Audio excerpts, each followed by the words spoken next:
Welcome to The Great Detectives of Old Time Radio. From Boise, Idaho, this is your host, Adam Graham, bringing you another exciting episode of The Great Detectives of Old Time Radio, featuring that detective with the action-packed expense account, Johnny Dollar. And we have a new Johnny Dollar this week, and we will get into talking about him in just a moment. We do have some comments we want to go ahead and share with you from the blog. I actually post some over at greatdetectives.net. Unlike for many years the Dragnet site, where basically I very rarely posted anything other than just show notes for Dragnet, I do post some articles over at the Great Detective site. About old-time radio, even about some of the shows we're thinking about doing or decide not to do. Just different things we observed. And I wrote about Father Brown, who's actually, next year going to be the centennial of the first Father Brown story. And Juliana left a comment. Wow, this looks great. I love the Father Brown stories. I've read them many, many times. They never get old. Thanks for all the great shows you are broadcasting. Well, thanks very much. And I think if everything goes according to plan, with the series that we have, and when those series end, we should be able to celebrate the 100th anniversary of Father Brown's first short story being published by bringing 2 episodes of the 1940s Father Brown series. So that's very nice. Jessica writes, I've been a fan of Let George Do It ever since I heard it for the first time several years ago. I enjoy your Dragnet show, and I'm looking forward to your new show and your take on Let George Do It. Thanks for adding this to your lineup. Well, thanks, Jessica. And I know if you listened to Let George Do It this week, it was kind of a little bit of a rougher show. But I'd encourage everybody stick with it. It's absolutely a great series, particularly for those of you who are fans of Bob Bailey and yours truly, Johnny Dollar.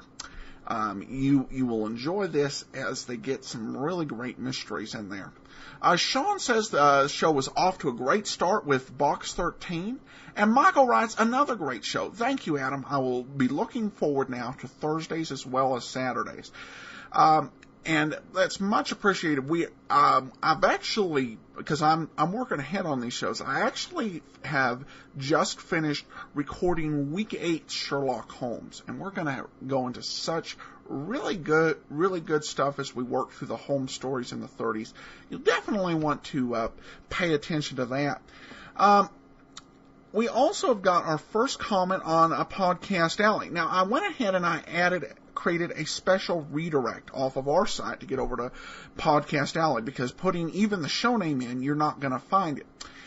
So if you go, put in your address bar, podcastalley.greatdetectives.net, you can go and cast a vote for us. Our first vote actually came from Monique, who writes, Adam, I was so glad to find your Dragnet podcast on iTunes. I really like listening to it and your commentary before and after. I was happy to learn you were starting this new one so I could listen from the very first podcast. It's a lot of fun. Thank you, Monique, and thank you for being our first commenter on Podcast Alley. Please cast your votes, and again, on Podcast Alley, you don't necessarily have to leave a comment. In fact, a lot of people just cast a vote, and that is much appreciated as well, because it helps to promote the new program. All right, well, we're going to go ahead and get into talking about our new Johnny Dollar, Charles Russell. And we're going to go ahead and list everything we know about him. Nothing. All right, let's talk about today's show. No, it's not. It's not quite nothing that we know about Charles Russell. He was basically he made a number of films. He did have one starring role. That was in Inner Sanctum, which was based on a mystery anthology old-time radio show. Which, because of that, it was kind of like making a movie based on the Twilight Zone.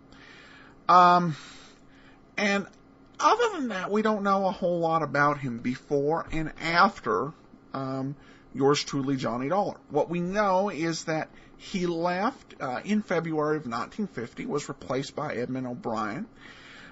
Shortly thereafter, his marriage of about 3 years ended in divorce, and then 35 years later, he died in 1985.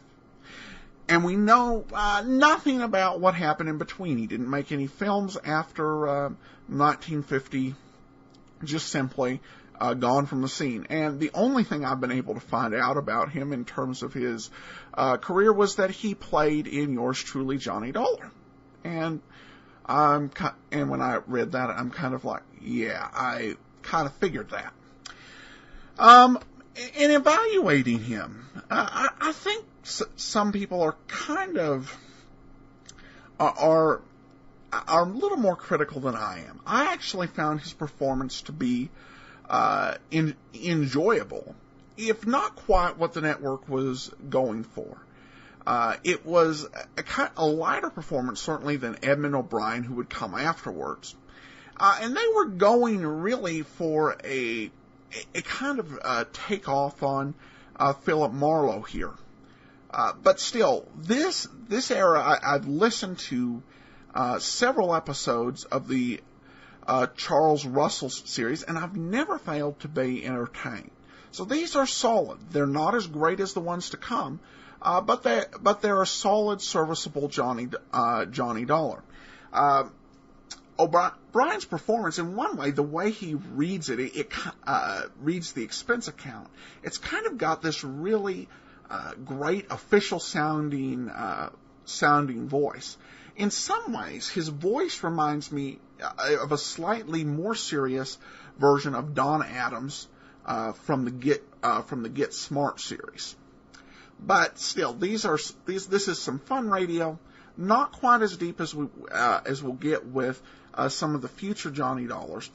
In fact, one of the the documents in the OTRR anthology referenced the Nostalgia Place poll, and they asked people who their favorite Johnny Dollar was, and they couldn't find anyone who would vote for Charles Russell. Well, he wouldn't win a vote from me in that regards, but still, we're still gonna enjoy the shows and these Charles Russell episodes here on The Great Detectives of Old Time Radio. So let's go ahead and get into the first of these episodes. We've got the Parikoff policy. System presents Yours Truly, Johnny Dollar.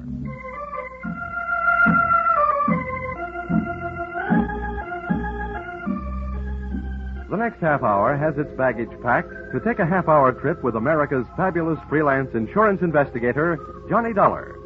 At insurance investigation, he is just an expert. At making out his expense account, he is an absolute genius.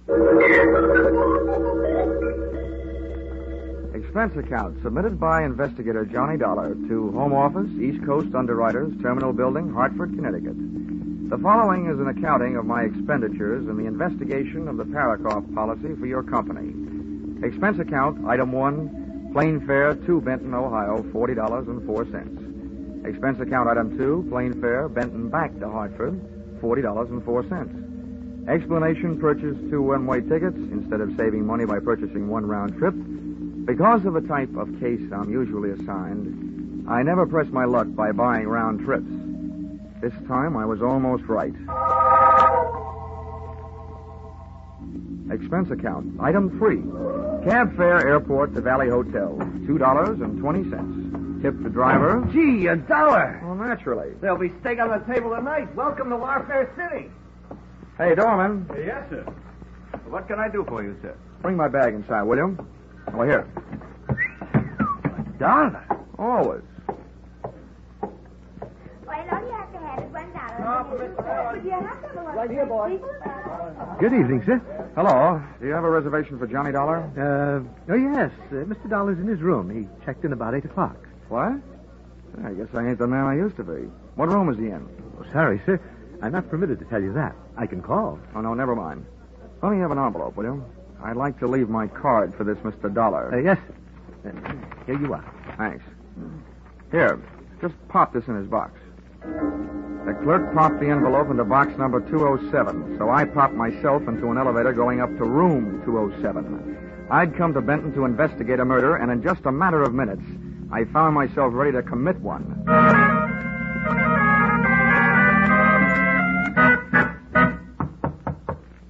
Hey, yes?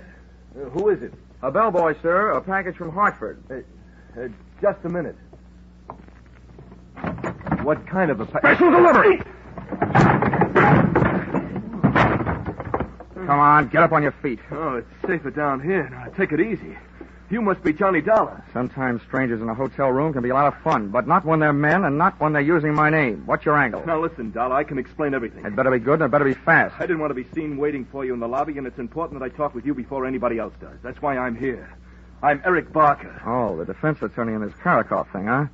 Well, I hope you're better at defending your client than you are at defending yourself. Well, whether my client goes to the chair or not, unfortunately, has nothing to do with my being a good lawyer. That's why I wanted to talk to you.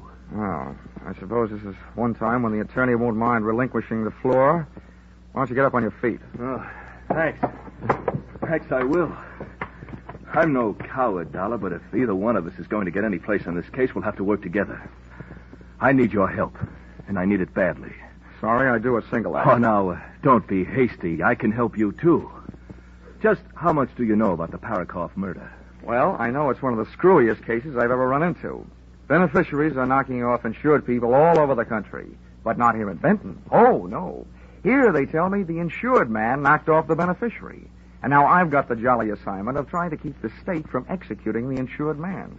My employer, East Coast Underwriters, isn't anxious to see $100,000 of their money burn up in the electric chair. Well, at least we're both stuck with the same tough job. Look, I'll tell you the few things that I already know, and you fill it in from there. All right. All I want to know is that Parikoff was shot to death and that his business partner, your client Harlan Wolf, was picked up making a quick trip out of town as being held for the murder. What have they got on him? Only what they found on him, and it's enough.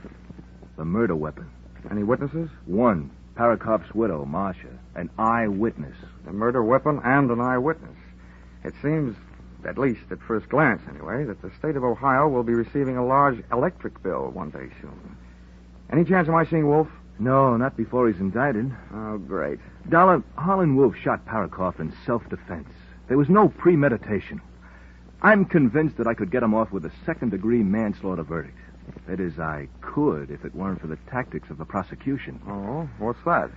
Well, they not only have intimidated my character witnesses, but they also have suborned their own to perjury. That's the sort of thing I'm up against. Well, as the insurance companies keep saying, never say die. Where can I find the widow Parikoff? If they aren't holding her in protective custody so nobody can question her, she may be at home. That's 1375 96th Street. That's a lot of figures. By the way, how's hers?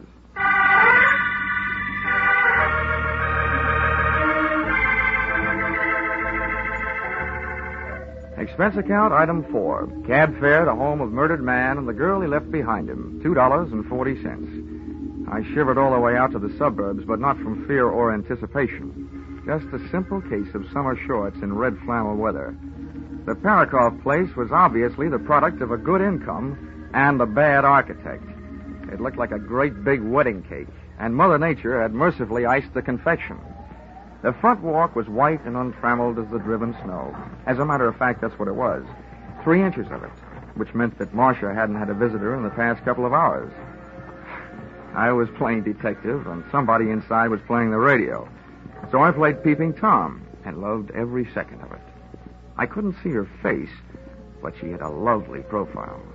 I hastened to the door.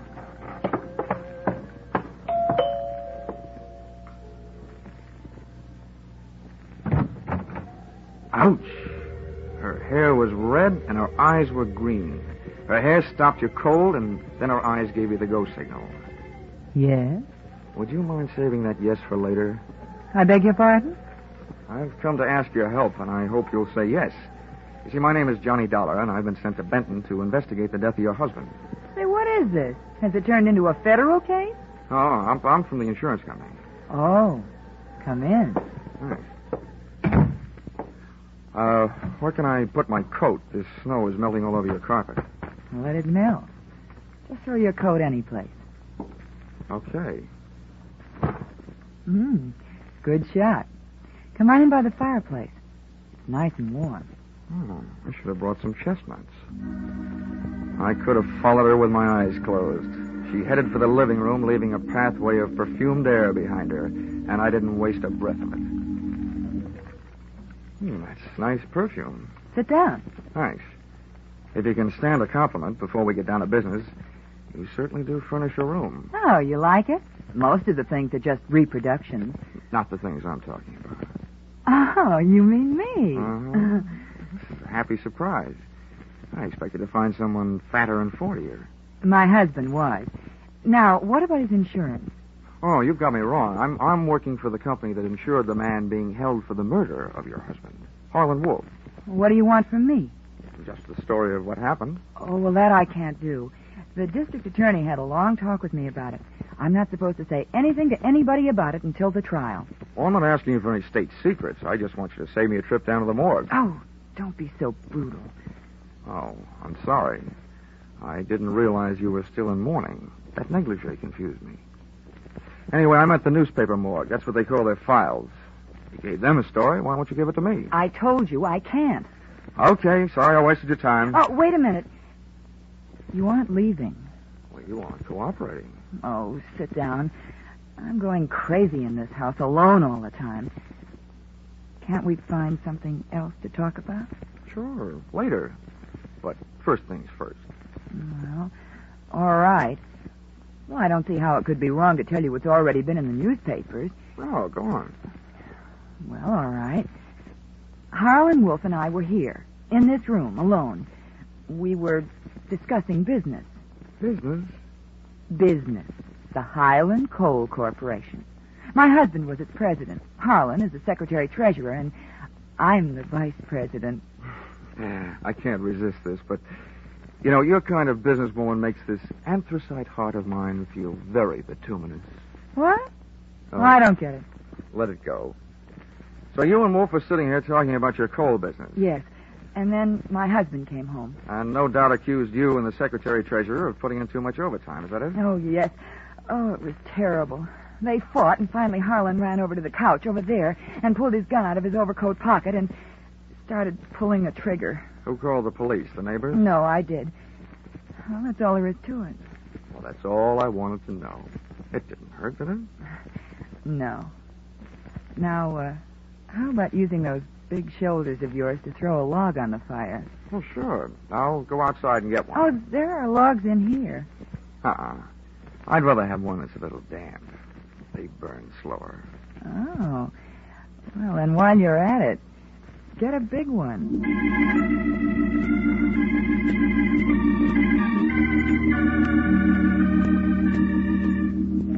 I left Marcia gazing into the fire, called a cab, and stepped out into the cold night air to wait for it. I went down the front walk with my mind on what lay behind me instead of what was ahead. Hey, Donna. Out of the white snow loomed two very large blue police uniforms, completely filled. Get out of this Parikoff mess, Dollar. Matter of fact, get out of this town. Why, officer? I'm just beginning to like it here. This is from the top that makes it official. We got the guilty man. We don't want any trouble. Well, you go back to the top and tell them that this is one sure way of getting trouble. They told us how to answer that one, too. I did my best to break every one of the Marquis of Queensberry rules. I knew I was fighting a losing fight, but I was fighting for a little time, and that's all I got. Their fists never stopped, and my head began to feel like a ping pong ball in a four-handed game. Suddenly, things looked up. Me, flat on my back in the snow, seeing stars. And then a boot came flying toward my head and switched off all the little pretty lights.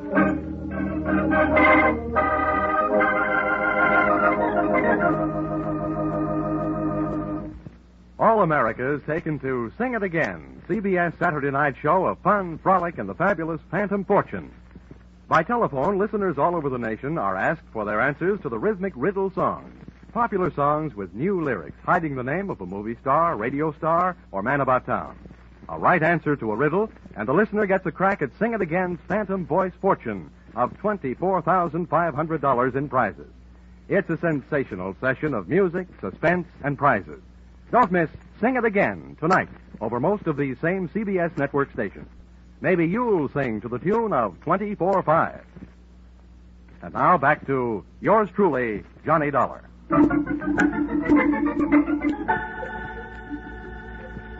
Expense account, item 5. Medical supplies, bonded, $7. And here's something I'll give you for free. A handy help for your regularly employed insurance investigators.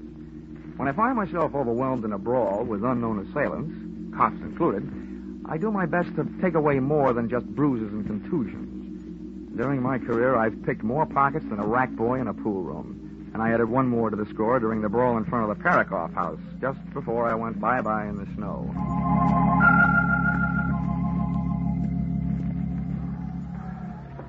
Hey, mister, wake up. Come on, wake up. You'll catch your death of cold. Oh. You call a cab?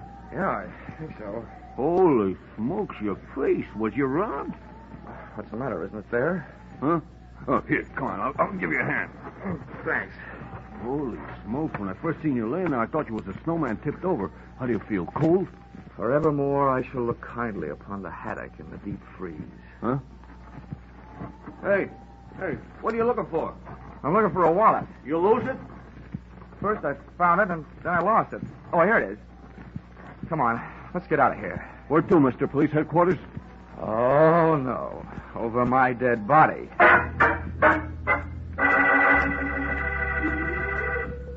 Expense account item 6, breakfast and bed, $2.40. Expense account item 7, photographic work, $6 for taking pictures of contents of wallet I lifted from the police uniform the night before, which I sent to you, dear East Coast underwriters, for safekeeping. Expense account item 8, 70 cents cab fare to office of Edmund Byron, district attorney. Item 9, tip the driver, $1. Sorry to have kept you waiting, Dollar. Good heavens, man. What happened to your face? Illness assault? Yeah, but I got a flash for you. Not by person or persons unknown. Splendid. You wish to prefer charges? Half right again, but not for felonious assault, and not against the guys who gave me that going over last night. Now, what are you talking about? You know what I'm talking about. They were 2 of your harness bulls. But I don't want to waste time listening to you deny it, so forget it. I don't have the slightest idea what this is all about, Dollar. I said forget it. I want to talk about something more important. You're holding Harlan Wolf for the Parikoff murder. Now, what I want to know is, when are you going to hand down your indictment, and what it's going to be? First thing in the morning, first-degree murder. Anything else that you want to know before I have you thrown out of here? Yeah. How do I get mixed up in these rhubarbs?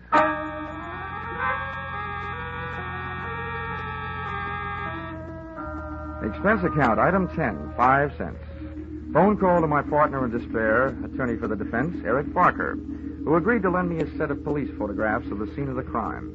They arrived at my hotel room just as I was leaving it to eat. And when I looked at them, I lost my appetite. According to the X's marking the various spots, Parikoff and Wolf had been standing face to face in the middle of the room when Wolf decided to punch Parikoff's ticket with a few .38 caliber perforations. According to the photographs of the corpus delicti, all of the steel-jacketed forget-me-nots had gone banging straight into the right side of Parikoff's body. I set up an appointment to meet Barker at 3 that afternoon and decided to make the most of the time in between by seeing what kind of a trade I could make on that wallet I picked up during the winter sports of the night before. The name in it was Ben Arnold, and the address was disreputable.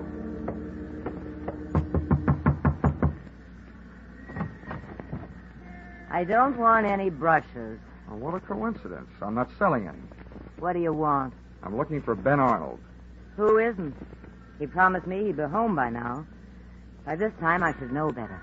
Well, I'll wait. Outside. Inside. Hey, wait a minute. Ben won't like this. Well, that makes it even. I don't like Ben. Look, I don't want any trouble. Okay, don't make any trouble. What do you want here anyway? Well, let's just say I dropped in for an unfriendly visit. If Ben finds you here, it'll get real unfriendly. Ain't that face of yours marked up enough? Well, that mouse hanging under your eye isn't exactly a beauty mark. Ben really spreads his blessings, doesn't he? Ben had really spread one blessing right there close in front of me. It was a small room, about the size of a large closet, with the clothes sprawled high and low, making the whole place look like a collapsed clothesline. And there, hanging on the back of the door, was Ben Arnold's police uniform. My eyes popped out, pushed one of its shiny brass buttons, and rang the bell. There, like little love letters on the brass, stood the initials CPD. And CPD were never the initials of the Benton Police Department.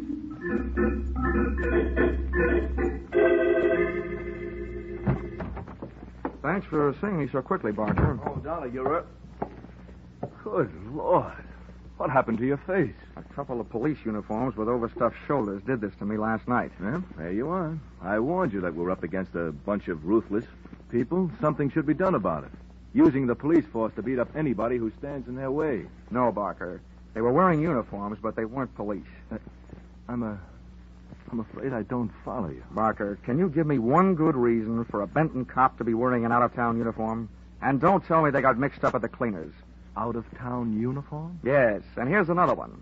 If the law enforcement setup here is so rotten, why would they go to all the trouble of dressing up an outsider to do their muscle work? I don't know. What I mean is, did they? Why? Who else would do it? It certainly couldn't have been Marcia. Why not? She isn't exactly hard up for a motive. If Wolf goes to the chair, she collects his insurance money.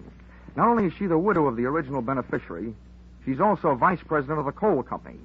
Any way you look at it, she's a secondary beneficiary. But why should Wolf admit to the shooting? He has nothing to gain and his life to lose. Look, Marcia told me that the night of the murder, she and Wolf were alone in the house talking about the coal business.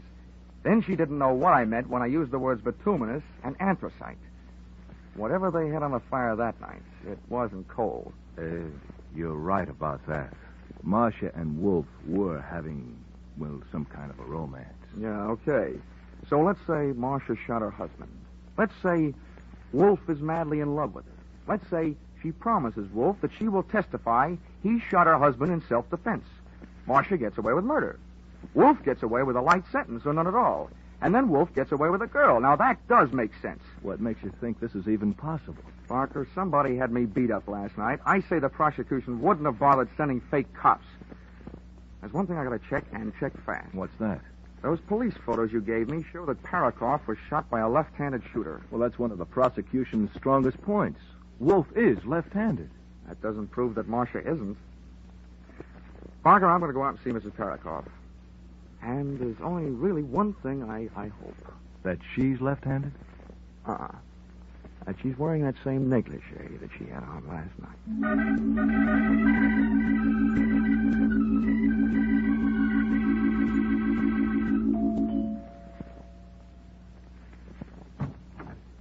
Hello, Marcia. Can I come in? Why, Johnny, what happened to your face? I didn't get down to the beauty parlor today. Oh, you look like you've been fighting. Mm-hmm. Not too well, but wisely. Well, come on in the other room. And, how about throwing another log on the fire? You're a real little firebug, aren't you? You should have lived back in old Nero's time. Whose time? Never mind. Well, I'll tell you what. I'll build the fire if you'll light it. I'd love to. Oh, you're getting a dry one from inside. Last night you went all the way outside to get one that would burn for a long time. Hey, you got some paper? Yeah, here's some. There we are. Okay, hot point. Here's my lighter. Touch it off. Okay. Here, that'll do it. Come on, sit down. There's one more thing I'd like you to do for me. What is it? Very simple. Pick up your phone and call the district attorney. Tell him you want to change your story on the murder of your husband. What are you talking about? If you don't, I will. Well, what have I done? Okay, if you want to play games, I'll read you the rules. You know, there's a big advantage to being on my side of investigation. See, fellows in my racket have the benefit of a lot of experience. But murderers, well, almost everyone is inexperienced at that business. One moment they aren't murderers, the next moment they are. Oh, Johnny, please. But now let's take a look at what's on my side. For instance, for one thing, from the empty shells thrown off by an automatic pistol, the experts can get a better picture of a murder scene than they can from the witnesses. Your husband was killed by a gun that was held approximately 18 inches away and directly in front of him, and the bullets entered the right half of his body. That means he was killed by a left-handed shooter. Harlan Wolf is left-handed. You can ask him. He'll tell you. I know that. And I'm right-handed. I just found that out, too. And what more do you need? Not much. Now, Marcia, let's see what you've got going for you. You've got a face and a body, and not too much of a brain. But, baby, that's not enough.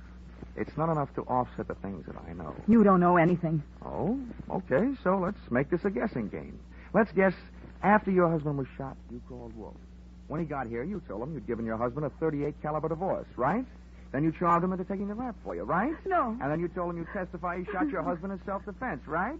Then once you got him in jail, you told the district attorney that Wolf had committed premeditated murder, that he'd been after you to leave your husband and had threatened to shoot him if you didn't, right? Stop it! That's a good idea, Dollar. Stop it. Eric, he knows. What are we going to do? Keep quiet. We'll have to get rid of him, Eric. Just as soon as we get rid of something else.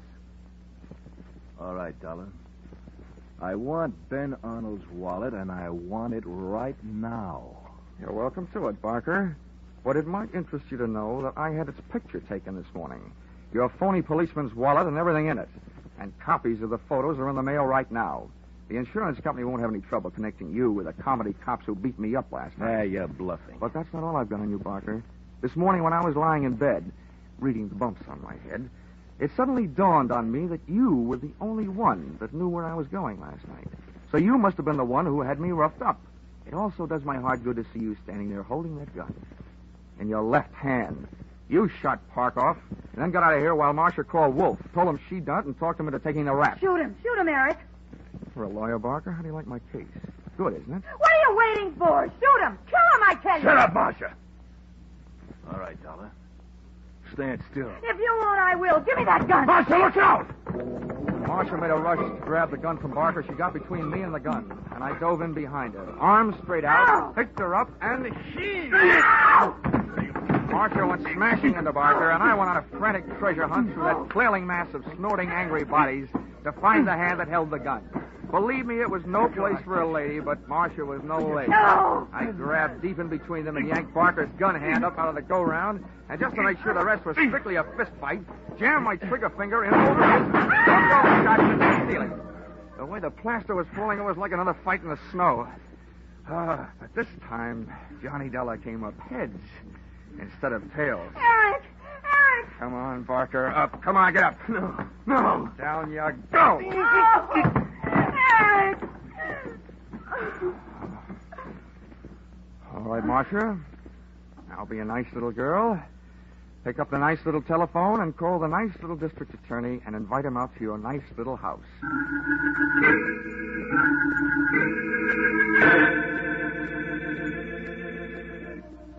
Expense account, item 11. $12.40. That was lunch for district attorney. During which we agreed that it was the first case we'd ever worked on where the defense was working harder for a conviction than the prosecution. Also, that it was the first case where everybody turned out to be guilty.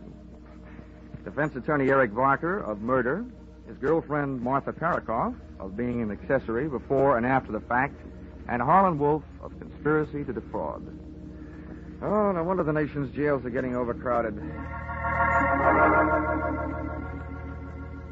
Expense account, item 12. Hotel bill, $28. Expense account, item 13. Flowers for the sale of unlucky Marcia Parikoff, $5. Expense account, item 14. $700. Side trip to Miami, Florida. Purpose? To recover from catching 40 winks and miserable cold in Benton, Ohio snowbank. Expense account total, $1,230.20. Signed, yours truly, Johnny Dollar.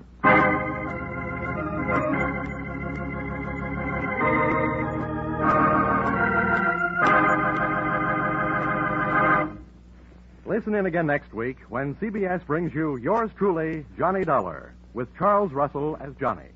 Yours truly, Johnny Dollar, is written by Paul Dudley and Gil Dowd and is produced and directed by Richard Sandville. Live life with Luigi, and you live a wonderful life of seeing yourself as others see you. Luigi Basco is the little Italian immigrant who loves America, even though he's highly puzzled by American ways, American language, Americans themselves. His friends try to explain, his neighbors try to help, but it's usually Luigi who has the last word, who knows what America really is. Luigi's life is paved with laughter, and yours will be too, for the half hour that Life with Luigi fills every Sunday night over most of these CBS stations. This is CBS, the Columbia Broadcasting System.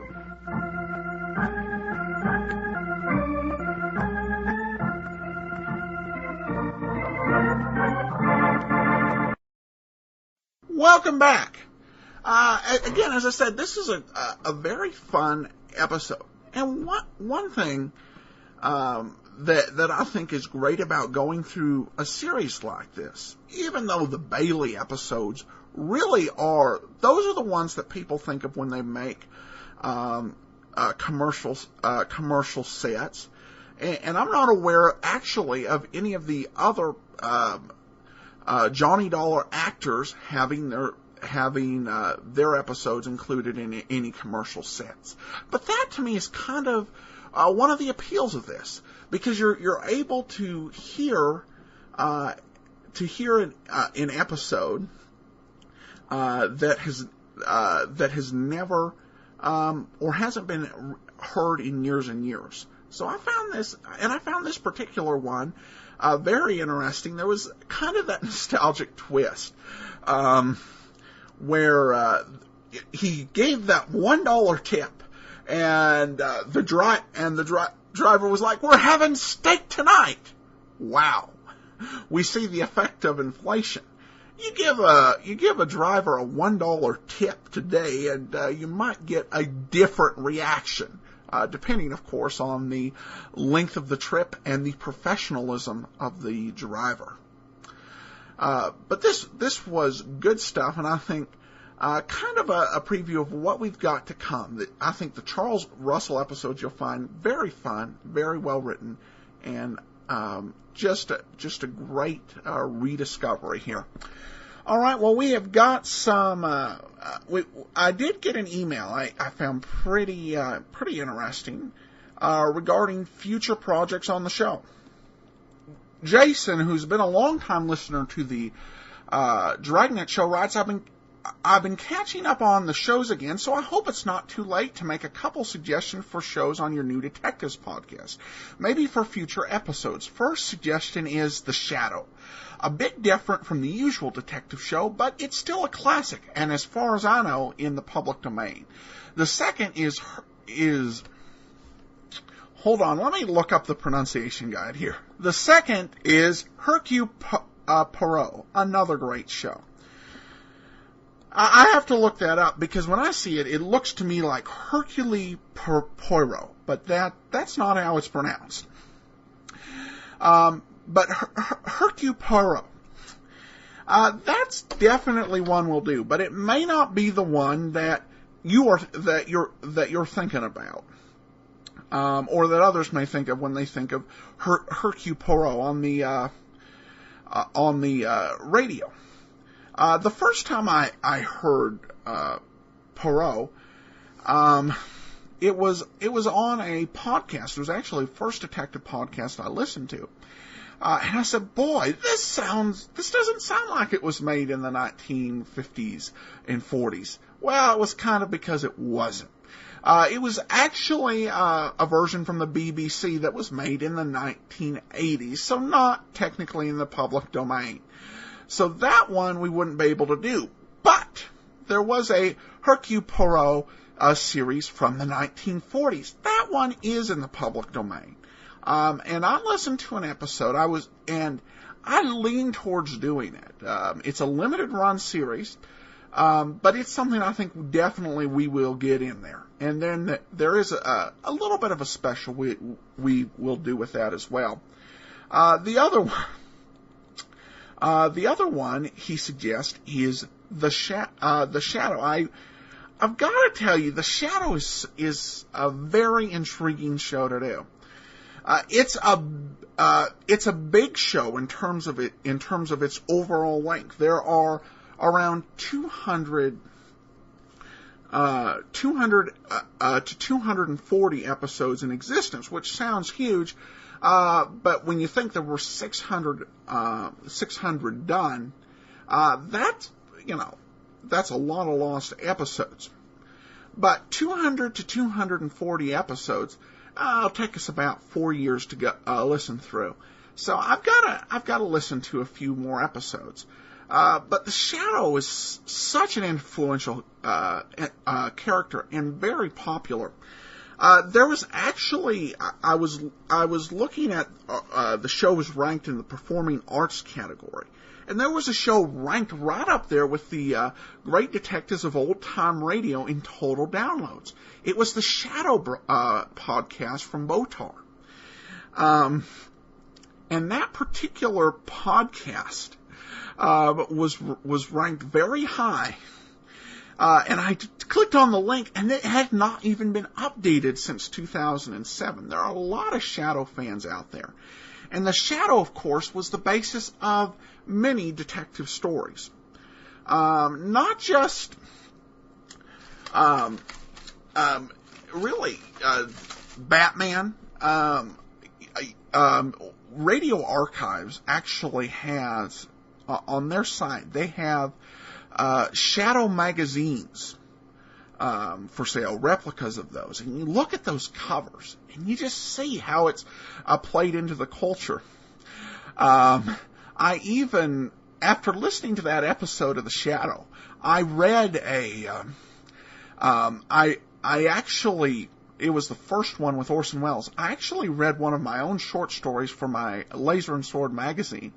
And I saw in there, I said, without even knowing it, The Shadow, there's homages to the Shadow character in this one character in my story.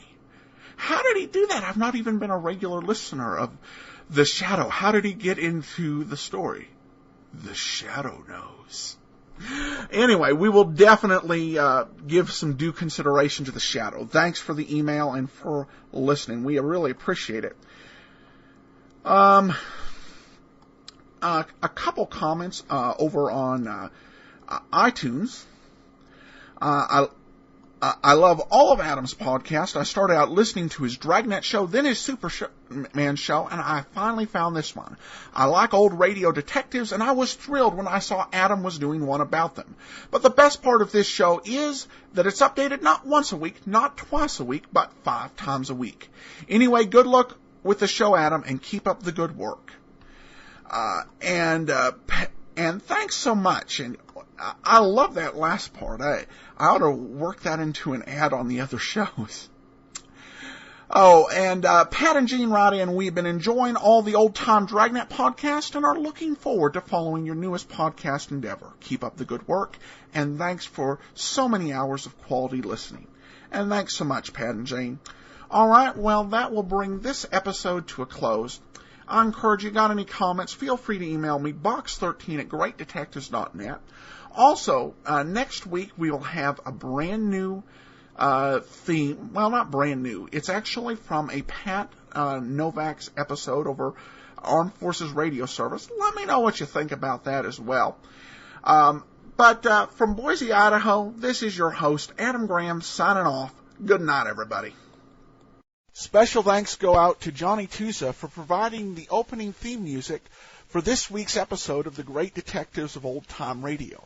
If you'd like to hear more of Johnny's music, please visit music.greatdetectives.net. That's music.greatdetectives.net.